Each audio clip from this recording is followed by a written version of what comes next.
o presidente da Comissão de Meio Ambiente, o senador Blairo Maggi, todos os colegas da mesa que estão participando desse importante debate, que soa como música para quem lida aí com o setor de energia elétrica do Brasil, e a todos os senadores aqui presentes e muitos que batalham esses temas aí e já tiveram uma boa participação nesse aspecto da discussão aí das soluções energéticas do Brasil do futuro. Mas, senhores, eu acho que, conforme eu falei, é música escutar um debate desse e até já partindo para uma segmentação que eu, particularmente, eu já começo a ficar muito feliz quando você tem uma discussão e forma uma mesa onde todo mundo é a favor da hidrelétrica. Todo mundo reconhece a importância da hidroeletricidade para um país como o nosso. Eu confesso que passei a minha vida inteira trabalhando em empresas que lidavam com hidrelétrica, ou então estou aí um tempo no Ministério de Minas e Energia. Então, é claro que a hidroeletricidade é o caminho natural que nas grandes discussões que nós tivemos, principalmente na fase depois que eu vim para o Ministério, e aí é que nós fomos entender por que aquilo que a gente sentia no final de 2002, nós estávamos com 49 obras de hidrelétrica, 40 e poucas hidrelétricas simplesmente paradas, sem licença prévia, sem nada, sem andar. O Brasil estava parado em termos de implantação de hidrelétrica. E eu fico muito satisfeito hoje que só na Amazônia nós estamos construindo mais de, acho que em torno de 10 hidrelétricas hoje. Quando nós falamos em hidroeletricidade, eu vou lembrar uma coisa muito importante. O Brasil, na época, década de 80, a Eletrobras tinha, em nível de Eletrobras e do grupo de planejamento, tinha inventariado em torno de 260 mil megawatts. E quando você colocava esses potenciais, é claro que você tinha uma grande parte desse potencial não aproveitado na região amazônica.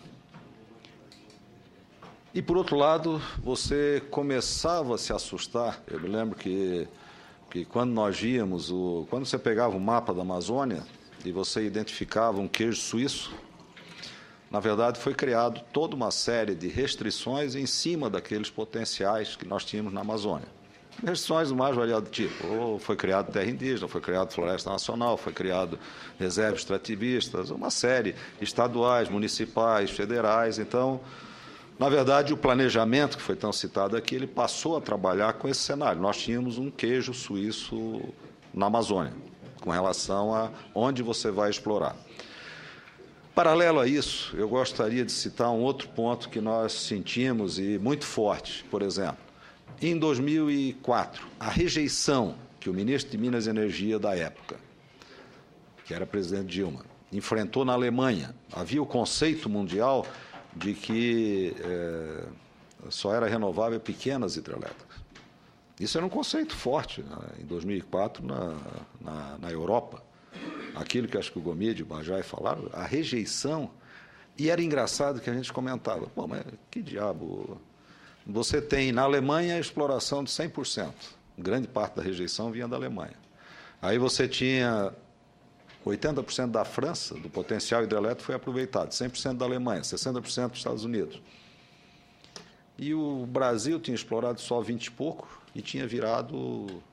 Eu lembro o ministro Gomide, na época, eu estava na Eletrobras, e eu me lembro que, naquela época que a gente estava discutindo se saía Belo Monte ou não, Altamira tinha uma rua lá com escritório de representação, o senador Flecha deve lembrar bem, de diversas ONGs do mundo inteiro.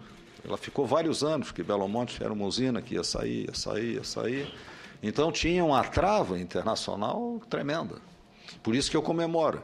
E comemoro, nós estamos falando que hidrelétrica é uma solução para o país, e eu posso dizer hoje, com muita tranquilidade, que o governo comemora o fato de estar implantando a Belo Monte está implantando Jirau e Santo Antônio, que só essas juntas são 20 e poucos mil megawatts, aí às vezes me pergunto, mas Belo Monte é uma usina a fio d'água.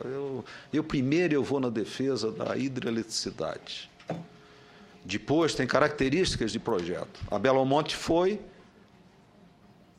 e sempre será, naquele ponto, uma usina com fio d'água. Isso é engenharia, não tem ideologia nisso.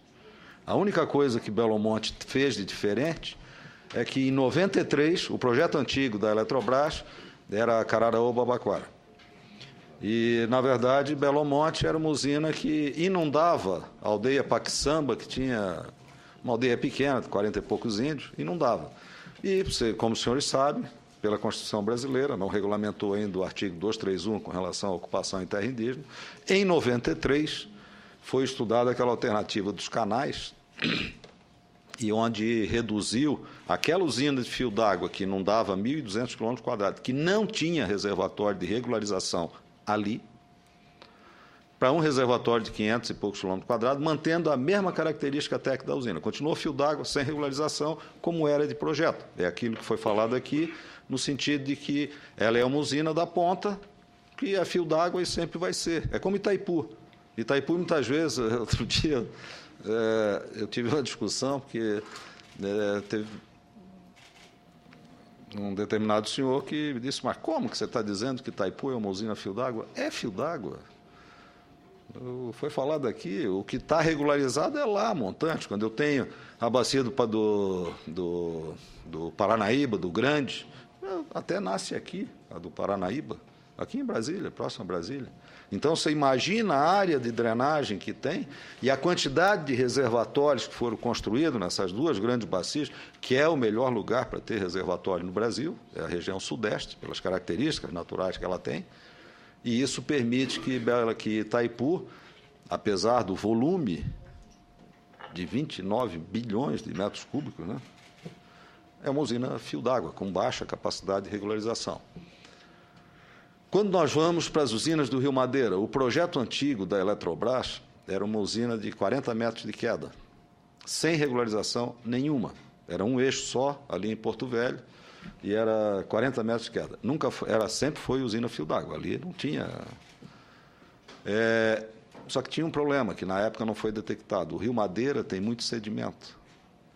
Então, a melhor alternativa para enfrentar esse aspecto do Rio Madeira como foi falado aqui, se eu fizesse 40 metros, eu teria isso aqui de volume morto. Então, eu teria uma sedimentação violenta e um assoreamento do lago muito rápido. O que é que se fez esse projeto? 2 eixos, Jirau e Santo Antônio, é a mesma potência do que era previsto naquela época. Só com turbina de fundo, bulbo. O que é que significa isso? O tempo de residência da água no reservatório é pequeno, a velocidade superficial é pequena. Então, o sedimento... E você tem, praticamente, não precisou ter desperdício, se tivesse aquela queda de 240, teria que pôr muita descarga de fundo até para não assorear muito forte o reservatório. Se colocou as turbinas bulbo que ficam no leito, no fundo do rio. E, com isso, então, o projeto... Então, você não canibalizou nenhum projeto com Belo Monte ou do Madeira. Eu vi que foi citado aqui Guajará-Mirim. Ótimo, é uma binacional. É uma binacional, não é uma usina em território brasileiro. Ela é uma binacional e que depende de ter uma discussão com a Bolívia, que até foi muito contrária ao empreendimento do Madeira, apesar dela estar a montante, ela chegou a levar o Brasil para o Tribunal de Águas. Chegou a questionar o Brasil e tinha uma série de ONGs estrangeiras atuando lá. Quando nós olhamos o potencial que tem a América do Sul, você está falando em algo de 600 mil megawatts. Se o Brasil é 260, a América do Sul é de 550 a 600 mil megawatts. E você vê quanto que está sendo aproveitado na América do Sul. O movimento internacional contrário à hidroeletricidade ele é forte. Isso, quem passou pelo Ministério, o Bajai, que foi diretor do Departamento de Planejamento Energético, o Gomide, sabe disso. O pessoal do IBAMA sabe disso, o Volney, que existe um movimento forte. Mas o Brasil, ele pode-se dizer que, no planejamento energético, o Volney citou muito, se você pegar os planos decenais que foram feitos nos últimos anos, nós colocamos a expansão brasileira ancorada em hidrelétricas. Agora, é claro que os requisitos da sociedade brasileira cresceram. Cresceram e muito. Então, eu vou colocando em leilão, por exemplo, esse ano, o que é que nós temos para leilão? Sinop. Talvez no segundo leilão, sabe quanto é que é a Sinop? 400 megawatts. Talvez no segundo semestre nós vamos ter São Manuel. Aí você vai dizer, não, é culpa do IBAMA? Não, nós temos uma legislação que obriga, por exemplo, nós vamos conseguir fazer as audiências públicas de São Manuel, que é chave para que consiga licenciar, para que consiga ter a LP para o leilão. E por que precisa ter a LP, a licença prévia para o leilão? Porque o Brasil cansou de... Quando nós levamos para leilão, quando em 2003, tinha 40 e poucas usinas paradas, sem licença. Hoje, pelo menos, nós podemos nos orgulhar que nos últimos anos nós implantamos mais de 30 mil megawatts. E não canibalizamos nenhum potencial. Isso é importante. A usina com reservatório, e aí eu passo para essa segunda parte, é claro que ela é música. Se eu conseguir implantar, se eu tiver condições de implantar e características de engenharia que indiquem um reservatório, como foi citado, Chacurão. Chacurão eu tenho um problema, eu faço uma usina, é um excelente lugar para fazer uma usina com reservatório. Só que eu tenho terra indígena ali. Eu tenho que regulamentar a 231. Eu tenho que ter uma discussão mais forte. Não é simplesmente, se o Ministério botar no planejamento, sai. Não é assim. Isso aí é muito mais complexo. Quando eu falo em Guajará-Mirim, a outra que foi citada, aí quando eu olho para o entorno da Amazônia, eu posso fazer a usina com reservatório, que seria muito bom. A montante de Belo Monte, ótimo, seria muito bom. 6 mil quilômetros quadrados. Era o projeto anterior da própria usina de Altamira. E qual é a capacidade de regularização? Seria uma regularização anual. Quando eu olho, por exemplo, Tucuruí, o senador Delcídio foi gerente lá da usina de Tucuruí. Sabe quantos quilômetros quadrados tem em Tucuruí? 2.850 quilômetros quadrados. É um reservatório grande? Muito grande. É regularização plurianual? Não. É regularização anual. Ele enche, ele verte e esvazia todo ano. O que significa isso? Que na Amazônia, se eu quiser regularizar, eu tenho que ter reservatórios muitas vezes. E talvez para conseguir, no máximo, regularização anual. O Ministério é contra, como muitas vezes aparece, aquela polêmica, por isso que eu comecei falando, vamos defender a hidrelétrica. Se o projeto, o inventário indicar com reservatório, vamos fazer. Isso aí é engenharia técnica. E vamos batalhar, fazer um movimento da sociedade de reconhecer a importância da hidroeletricidade. Mas não vamos deixar de defender a hidroeletricidade. E lembrar que no inventário, quando eu faço o inventário do rio, eu posso ter usinas com reservatório, eu posso ter usinas com reservatório de regularização anual, aí entra, como o Bajaj falou, diária, semanal, anual, plurianual, ótimo, o inventário detecta tudo isso. Agora, eu vou fazendo aquilo que é factível. Então, não se está canibalizando. Eu me lembro que deu uma discussão, há uns anos atrás, por exemplo, um dos últimos grandes reservatórios que teriam uma importância para a regularização plurianual, eu me lembro que aqui na região centro-oeste, o próprio reservatório de Ipueiras, que deu uma discussão enorme, porque ele produzia muito pouca energia, claro, era uma usina de cabeceira, e inundava, acho que 1.000 e poucos quilômetros quadrados. Havia um conceito errado de querer medir produtividade de hidrelétrica pelo quilowatt instalado por quilômetro inundado. E não é assim. Isso aí, um reservatório desse, de cabeceira, ele multiplica aquele metro cúbico que saiu lá de cima e passa por várias usinas, é o que ocorre em Itaipu, ele valoriza muito. Então, essa foi uma discussão que a área de energia acabou perdendo e prevaleceu uma ideia de não fazer Ipueira, mas está lá a área. A hora que for decidido que tiver um movimento nesse sentido de defender as vantagens, eu tenho certeza que está lá e se faz o aproveitamento, assim como em outros lugares. Outro ponto que eu acho que é bastante importante, eu já tive a oportunidade de comentar com o senador Delcídio, e ele, quando entrou aqui, ele já comentou que ia depois bater de novo naquilo. Tem uma característica que foi citada aqui no início, que realmente nós temos limitações das áreas remanescentes do Brasil por causa da topografia, né? Então, nós tivemos a experiência, eu sempre falo isso, foi a primeiro Balbina, né? Que é um reservatório que pegou uma região muito plana, né? Então, ele inundou milhares de quilômetros e muito com meio metro d'água, que é terrível isso, que cria um banhadão e que é um emissor, aí sim, maior do que uma térmica em termos de gases de efeito estufa por causa do gás metano. Nós podemos, então, ter essa cautela e olhar muito em termos de engenharia, efetivamente, e aonde eu vou fazer, porque numa topografia de planície, eu preciso áreas enormes para regularizar, que os rios da Amazônia ele tem uma característica interessante. Eles têm um pico, que tipo madeira vai a 30, 40 mil metros cúbicos e depois cai para 1.000. O mesmo caso Belo Monte, você chega a 20 e poucos mil, 30 mil, e depois tem períodos hidrológicos bem definidos, cai para 1.000. Então, você tem que ter uma capacidade muito grande de guardar isso. Por isso que em Belo Monte, para ter uma regularização anual, se estimava aquele reservatório de Altamira que era 6.000 km². E, mesmo assim, numa primeira parte, ele escapa dessa, mas ele depois extravasa e fica numa área grande de planície. Então, ele vai ter um determinado custo. Então, para finalizar, presidente, eu gostaria de fazer um comentário seguinte. Vamos defender a hidroeletricidade, vamos defender a engenharia brasileira, que hoje ela ela é uma das que mais se desenvolveu na implantação de hidrelétrica, acho que é exemplo para o mundo.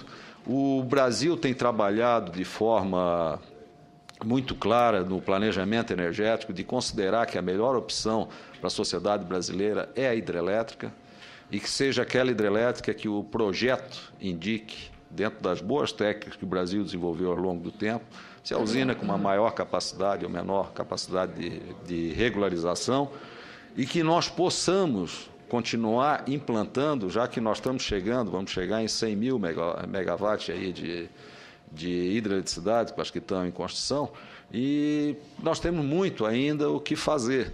E nós temos uma vantagem que eu acho que o Brasil jamais deve abrir mão disso, aquelas dimensões de país continental, que você tem diversidade hidrológica entre regiões, e que isso motivou um modelo de sucesso aí, de você conseguir uma energia que pode trazer esse benefício para a sociedade e dar uma vantagem comparativa para a sociedade brasileira.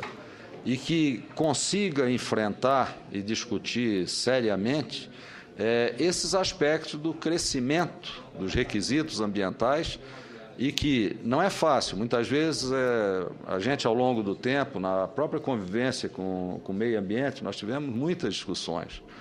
Mas vocês lembrem que o Brasil tem uma legislação, a legislação que foi feita pelo Parlamento brasileiro e que ela aumentou as exigências. E quem não segue, o Ministério Público está sempre pronto para enquadrar aí os órgãos ambientais. Isso não existe milagre nesse sentido. Então, eu acredito que você enfrentar o aspecto da hidroeletricidade, o Brasil vai ter uma grande evolução a partir do momento que se encare friamente esses requisitos ambientais e lembrar. Hoje, para construir uma linha de transmissão, os requisitos ambientais cresceram tanto, num determinado período. Hoje o meio ambiente está tentando mudar isso, mas nós chegamos a ter requisitos iguais ao de uma usina hidrelétrica. Então, eu acho que o aspecto de requisitos ambientais exigentes, um Ministério Público atuante, decisões muito fortes aí, cria um desafio para todos nós em qualquer área. Então, O que se busca, na verdade, é continuar implantando dessas hidrelétricas, linhas de transmissão que são necessárias, ao menor custo possível.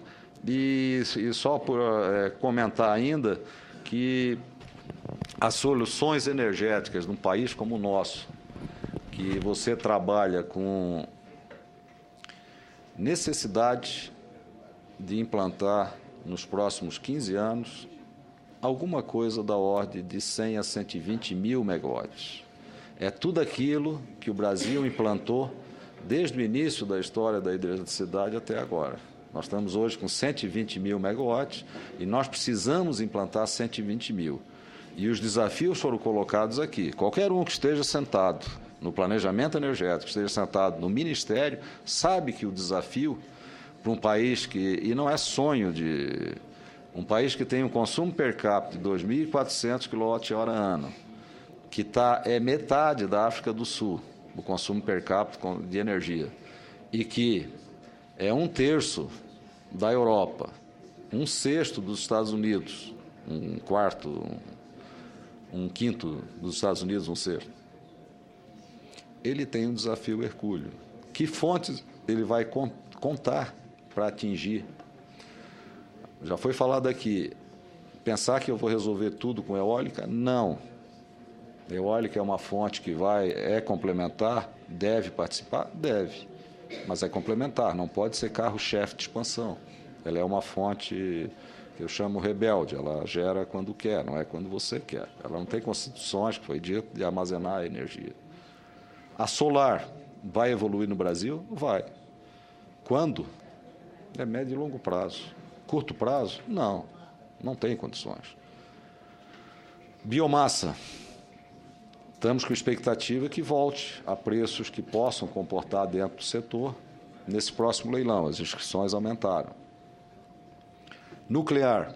É uma discussão que a sociedade brasileira vai ter que fazer também. O Brasil tem grande reserva de urânio, domina o ciclo de enriquecimento de urânio para fins energéticos, então é uma discussão que precisa começar agora, porque entre eu pôr o primeiro megawatt, depois que eu retomar um programa nuclear, vai de 8 a 10 anos. Carvão mineral tem esse aspecto que o Brasil tem reservas no sul, no Rio Grande do Sul, principalmente, 90% está lá. Nesse leilão nós estamos admitindo, mas é o que foi dito, sempre se olhando com o aspecto de Copenhague. E o desafio desse sistema, que, independente de como evoluir, ele vai continuar sendo um sistema hidrotérmico. A concepção do sistema brasileiro, já baseado no modelo canadense, da década de 70, já era um sistema hidrotérmico. No começo, térmica participando menos, depois foi aumentando para dar a tal segurança energética. Então, senhores, em linhas gerais, era isso que eu teria que comentar, e depois ficamos aí à disposição. Muito obrigado, presidente.